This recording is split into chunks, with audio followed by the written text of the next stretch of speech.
டே 1ல் 28 விடியற்காலை தமிழக முதல்வர் கரூர் சென்றதிலிருந்து இந்த உண்மை கண்டறியும் குழு வரை எல்லா கண்ணிகளையும் நீங்கள் இணைத்து பார்த்தீர்கள் என்றால் அரசாங்கத்திடம் இருக்கக்கூடிய பதட்டம் தெரிகிறதா? சட்டப்பேரவையில் உளறாங்களே சார், என்ன சொல்றதுன்னு. ஏன் பதட்டம்? அறிவு இருந்தா கூட நீங்க தப்பிச்சிருக்கலாம். உச்சநீதிமன்ற நீதிபதி தலைமையிலேயே ஒரு விசாரணைக்கு உத்தரவிட்டிருக்கும் போது இந்த அவை அதை விவாதிப்பது முறையாகாது. ஏன்ப்பா 8 டேபிள் 12 டேபிள் 36 டேபிள் சொல்றீங்க?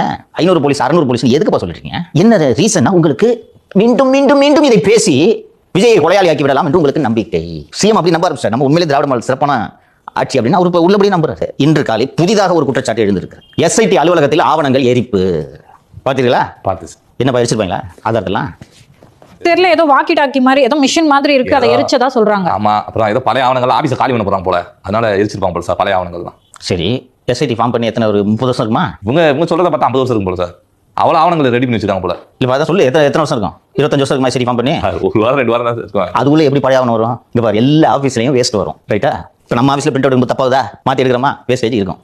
அது எது கொடுத்துறீங்க? அது இப்போ கொடுத்த வேண்டிய அவசியம் எப்பவுமே கொடுக்க வேண்டிய அவசியம் கிழிச்சு அப்படி குப்பையில் போட்டு போங்க. சிபிஐ வந்து அந்த குப்பையை சேகரிச்சு கூட பார்த்து எடுத்துக்கணும். நீங்கள் அதை அழிக்கணும்னு நினைக்கிறதுக்கான நோக்கம் என்ன? இன்று காலை டெல்லியிலிருந்து சிபிஐ அதிகாரி, குஜராத் காடரை சேர்ந்த ஐபிஎஸ் அதிகாரி திரு பிரவீன்குமார் அவர்களும், கூடுதல் எஸ்பி முகேஷ்குமார் அவர்களும், சென்னையை சேர்ந்த ஒரு சிபிஐ சேர்ந்த ஒரு டிஎஸ்பி மொழி தெரிய வேண்டும் என்பதற்காக அவர்கள் இன்று காலை கரூர் வந்து விட்டார்கள். இன்று அதிகாலையிலே வந்து விட்டார்கள். அவர்கள் வருகிறார்கள் என்று தெரியுமே. இன்னைக்கு ஏன்பா கொடுத்துறீங்க? அது விர்ச்சுவல் வரை சும்மா விடுவேன். இப்ப புது குழுவா உருவாகி திரும்ப விஜய் கொலையாளி அப்படின்ற ஒரு தோரணையில பேசிட்டு இருக்காங்க சார். அதை மெயின் டிவி தான் நீங்க சொன்னாலும் சொல்லாட்டியும் சன் நியூஸ் எல்லாம் மக்கள் மத்தியில அது பரவுமாங்க சார்? அப்படியான ஒரு நரேட்டிவ் செட் பண்ணிட முடியுமா? என்ன முயற்சி பண்றாங்க? சக்சஸ்ஃபுல் ஆகலான்ட்டு அவங்க நம்புறாங்க. மக்கள் மனதில் வந்து இந்த அரசு இதில் ஏதோ பண்ணியிருக்கின்ற சந்தேகம் ஆழமாக பதிந்து விட்டது. இவர்களின் பதற்றத்தினாலேயே பதிந்து விட்டது. இன்னொன்னு, கிராமத்தில் இருக்கிற படிப்பறிவு இல்லாதவனுக்கு கூட சன் டிவி யாரோடதுன்னு தெரியும். அதனால் பெரிய அளவில் தாக்கம் இருக்காது.